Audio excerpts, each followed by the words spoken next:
Have you ever woke up and thought, just let me get through today? Looked at that person in the mirror and said, I don't even know who that is anymore. You have been so busy surviving that you forgot who you are. You forgot how to dream. You forgot how to do anything more than survive. If that is you, I'm just Janae, and this is Dreams Don't Expire. All that you want is still out there waiting for you. Dare to dream again with me. Are you ready to start going after your dreams? First thing you need is confidence. If you do not have self-confidence, you're going to end up struggling to meet your dreams because it's going to get hard, and it's going to be your belief in yourself that is going to get you through that hard. So we got to get that self-confidence first and foremost.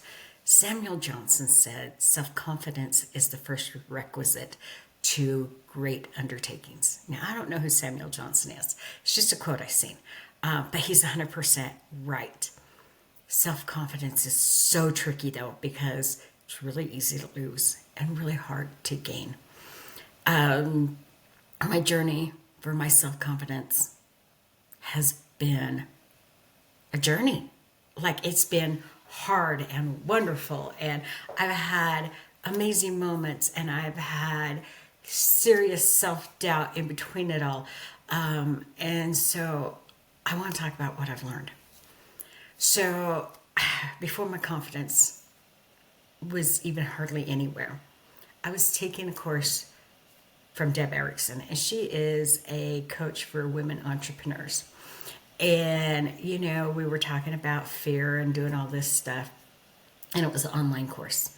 And I started learning, and then she came and she put out that she was doing an in-person workshop, a 3-day, and it's in Albuquerque, New Mexico.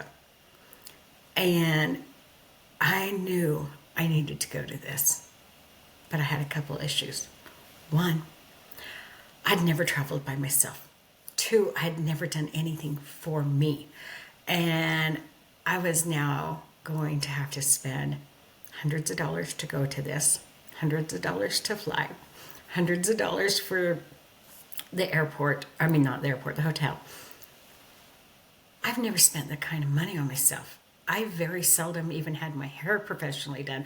I just didn't spend anything on me. But I really wanted to do this. And so I walked up to my husband and I said, hey, Deb has this course in Albuquerque, and I really think I need to go. He goes, okay. He goes, you think it'll help you? And I said, I do. And he goes, okay. Can we afford it? And I said, we can. And he goes, then do it. And I'm like, really? And he's like, yeah. And I said, are you sure? And he's like, yeah. And I was almost talking him out of it, guys. Like, I was so thinking I didn't deserve it, that I was almost trying to change the narrative so that he could tell me no. And I was terrified. I'm going to go where I don't know a soul. And I am going to fly by myself, which I had never done. And I'm going to have to take an Uber to an airport. I'm going to have to eat by myself. I'm thinking of all these scary reasons why I shouldn't. But I went. And we're at this amazing table with these amazing women who didn't know each other, and we built this amazing bond, and we broke ourselves down to figure out what was causing our doubts, our fears. And then Deb's up on stage, and she gets this arrow, and it's got a blunt tip, and she takes that blunt tip and she puts it right here in the divot of her throat. And she had somebody holding a board on the other end of the arrow so that the feathered end was taunt against that board. And she 3 deep breaths and took a step forward and broke this arrow with her throat. And in that moment, oh my gosh, I am looking at her in absolute amazement. And I'm like, that is so impressive. And then her team came and put an arrow in front of each one of us on the table. And my immediate thought was, oh, hell no. And then I thought, I did not come this far and get this far out of my comfort zone to say no. So I'm doing it. And then immediately after that, I thought, if I'm doing it, I'm doing it first because I am not watching everybody else. And so Deb gets over there. She has me practice 3 deep breaths and a step forward. So I practiced that a couple times. And then I put the blunt tip of the arrow right here. She gets the board. She's holding the board for me. The feathered end of the arrow is right there against the board. And then she goes, wait. And I was just getting ready. And she goes, somebody go get paper towels because we don't want blood. Excuse me? I'm already terrified. And you just said we don't want blood? Okay. But you know what? At this point, I'm determined. So again, 3 deep breaths. So the first one, and I am shaking. I am terrified. Whew, that breath's done. Second breath. Again, shaking and terrified. Okay, and then I took that third breath, and this calmness I've never known came over me. And I took that step forward, and my arrow broke. And Deb runs over, hugs me. We're jumping up and down. I'm crying. Everybody else is crying. I have a girl who videotaped it, and I've watched the video, and the video is like this because it was such an intense moment. But let me tell you, in that moment, I'm 10 foot tall. I'm bulletproof. Nothing I can ever do in the world is going to be scarier than that. My confidence is unshakable, right? And it was. But then I went home. And then something happened. And my confidence shook a little, right? And then something more happened. And my confidence shook a little more. And within a month, my confidence wasn't close to what it was when I was with Deb. And I'm like, how could I be so confident that nothing was ever going to stop me, and a month later be questioning it? Why? But then, guess what? I had been doing nothing to keep that confidence up. So here I am, and I'm going through life, and something happens, and this little voice in the back of my head is saying, see, told you. See, you really don't deserve it. And I was doing nothing to stop those voices. So your confidence isn't going to stay if you are not always doing things to remind yourself what you're capable of. If you are not doing things to keep that confidence, those voices are going to be louder than your confidence. So, what does that look like? For everybody, it's going to be a little different. But you have to be intentionally doing something towards your growth every day, towards knowing what you're capable of, right? So, if you have not read, there is a phenomenal book out there that really helped me keep my confidence, that really helped take it to the next level. And it's Mel Robbins' High Five Habits. And basically the idea behind this is you high five yourself in the mirror every morning. Now why? Oh my gosh, what does a high five say? It says you are enough. It says you are awesome. It says, wow, look at you go, right? When somebody comes up and high fives you, whether you mean to or not, you smile. The power of a high five is so subtle that you don't realize its power, but it is so powerful. The NBA did a study on the power of the high five, and they could tell from the preseason games which 2 teams were going to be in the championship based on the number of high fives they gave each other in the games. What? Is that crazy? Can a high five really have that much power? It does. It is that subconscious way of saying, you are enough. You are awesome. You got this, right? So, we're going back to habit stacking. I need you to stack that habit of high-fiving yourself in the mirror. Whether it's you do it right after you brush your teeth. So you brush your teeth, then you high five yourself. However you do it. For me, when I see a mirror, I high five myself. On my way to work, I always pull down the visor because I don't know. And I see that little mirror and I'd high five myself. So get in a car, high five myself. Brush my teeth, high five myself. Walk past a mirror, I high five myself. Gosh, I'm telling you right now, my confidence started getting back to where it needed to be because I was high-fiving myself every single day. I was making sure that I started my morning out because I brush my teeth first thing in the morning, right? So I'm starting my morning out saying, whoa, you go, girl, right? And it made a huge difference. You need to find the thing that is going to help you see you for who you really are, not for who your voices have led you to believe, not for who your doubts and fears have made you think you are, but for the you that everybody else sees. Start with the high five habits. I'm telling you, guys, that was such a game changer.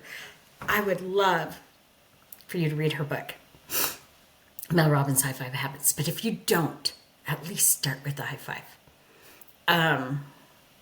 And if you don't know what your confidence is costing you, it's costing you a lot. It's costing you maybe that job, maybe that friend. But more than that, it's costing you your future. It's costing you your dreams. So when my youngest son, Tyler, was little, he was in Scouts. I want to say Cub Scouts, so I don't know, 10, something like that. And at one of the Scout things, they had us write a letter to our child ahead of time, and we were giving it to him there. Well, nobody said we had to read it, and I did not know that. So I walk in, and they said, oh, by the way, we're going to read these to you, and Janae, you go first. Let me tell you, I was filled with such absolute terror. I couldn't do it. The idea of getting in front of these people was so terrifying that I could not read my son his letter. I gave it to him, and he got to read it on his own. But he missed out on the opportunity of me reading it to him, and I missed out on that opportunity.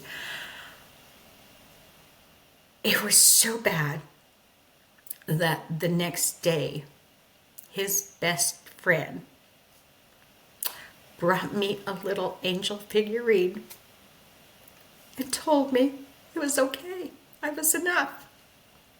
Even a 10-year-old could see my pain.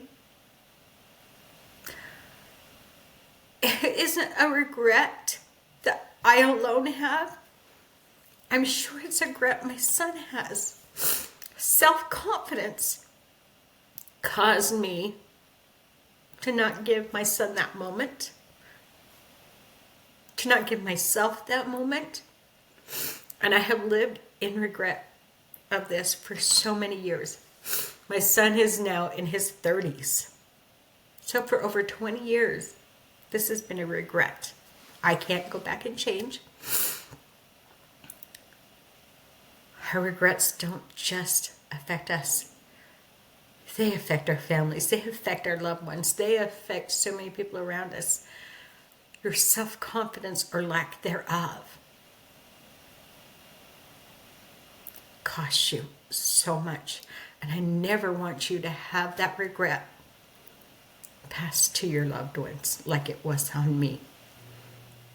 It is so important that you understand what self-confidence brings to you, or what the lack thereof cost you. I was at a conference. It was leadership we're following in the car wash industry, right? And sitting at a round table, a bunch of guys and myself, and they asked if anybody had scripts. that you say to the customer to get the sales, right? And the guy to this side of me is like, yeah, I do. And he stands up and he reads our script. Now, we had paid for it, we'd bought it. And so I'm like, oh, he bought it from the same place. So he reads his script and they hammer him. Absolutely hammer him. The guy to this side of me is doing this through his paper. So I'm like, oh, he has the same script. So when he does his, they hammer him. They're like, anybody else? And I go, oh yeah, I do. And they're like, okay. And I go, no, just so you know ahead of time, I have their script. And they both looked at me and I said, you bought it from this place, right? And they're like, yeah. And so I said, so I have their script. And they're like, okay. So I did it. And they said, I buy from you. And I said, why would you buy from me if you wouldn't buy from them? We said the same thing. They said, because you believe what you're saying. Well, yeah, I did. I'd watched my teams become very successful with this. I knew the power of it. The belief I had in my ability to talk to a customer about the sales with the script was huge. The belief I had in the script itself was huge, but also in the way that I could portray it. So it was my belief and my confidence that changed whether they'd buy or not. Guys, it is your belief and your confidence in you that changes how successful you are, whether you get your dream, whether you stay hidden or not, whether you stay just under your dream or not. Last thing I want is for you guys to feel the pain I have felt, for you guys to know the regret I have. But you're going to if you don't do something to change your confidence. You are worthy. You are enough. And I need you to know that. I need you to believe that, because you were meant for more. It's time, guys. It's time. Get out there. Have a great day. High five yourself. Remind yourself that you are amazing. Hey, thank you for having watched that episode of Dreams Don't Expire. I'm just Janae, reminding you this is your time to rise. Your time to believe in who you are, to become who you are meant to be. So get up. Go after those dreams, because guess what? You deserve them.